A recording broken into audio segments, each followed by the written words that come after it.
Selanjutnya kami akan mengajak Anda untuk mengenal istilah the new normal yang ramai diperbincangkan saat ini dalam laporan khas redaksi.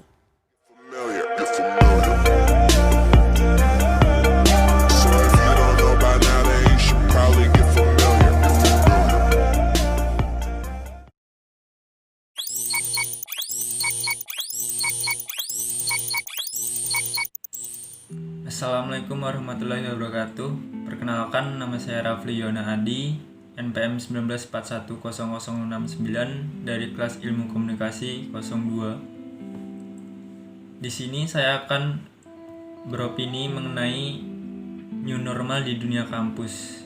Sebelum kita membahas hal itu, sebelumnya kita harus ketahui terlebih dahulu apa sih new normal itu. Menurut sumber yang saya baca dari detik.com, new normal adalah langkah percepatan penanganan COVID-19 dalam bidang kesehatan, sosial, dan ekonomi.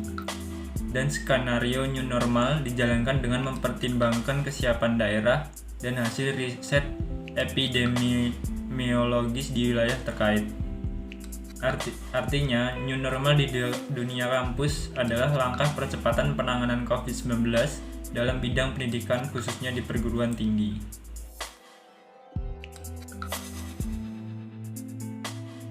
Jika mengacu pada protokol pemerintah, new normal di dunia kampus adalah bentuk kegiatan belajar mengajar dan aktivitas kemahasiswaan lainnya secara daring atau online.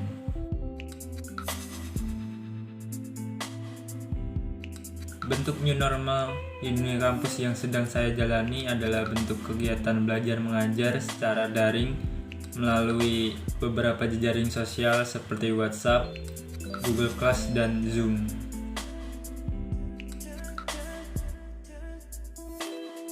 Bentuk kegiatan belajar mengajar yang diberikan dosen ada berbagai jenis, seperti bentuk kegiatan belajar tatap muka seperti menggunakan aplikasi Zoom untuk video call, ada juga yang menggunakan WhatsApp untuk berdiskusi dan hanya membagikan materi atau hanya membagikan tugas untuk para mahasiswa.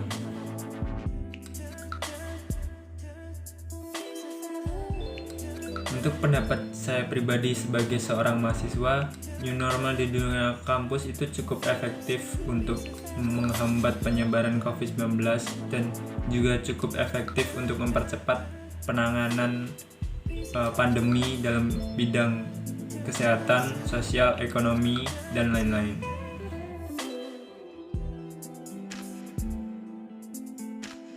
Menurut pendapat saya pribadi yang sekarang ini sedang menjalani proses belajar daring, menurut saya kegiatan belajar mengajar secara daring bisa saja efektif apabila seorang dosen atau mahasiswa tersebut mampu memiliki fasilitas dan menggunakan fasilitas yang menunjang kegiatan tersebut dengan baik.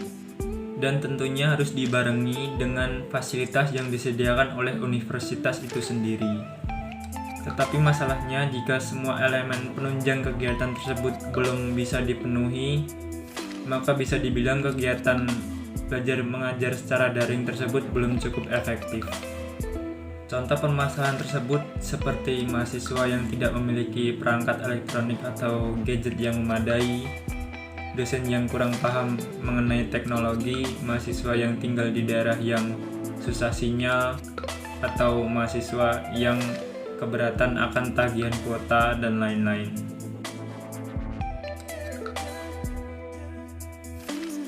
Selama saya menjalani kuliah daring, permasalahan yang sering saya alami adalah miskomunikasi dengan dosen dalam hal pelajaran dan tugas.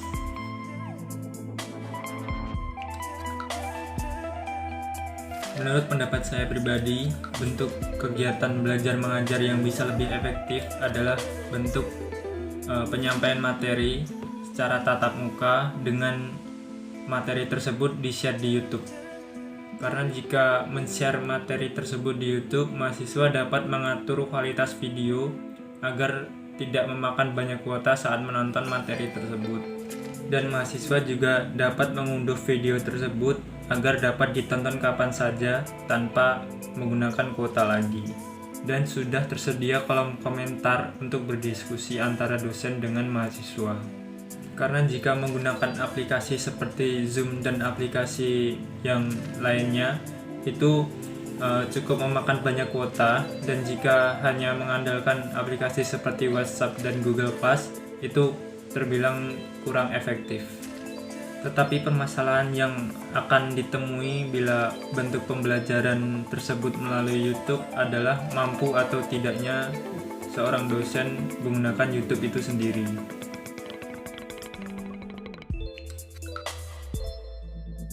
Menurut saya, bentuk kegiatan belajar mengajar yang sedikit lebih efektif adalah membuka diskusi di WhatsApp atau hanya men-share materi melalui WhatsApp, karena bentuk tersebut bisa dibilang bentuk yang padat, jelas, dan singkat.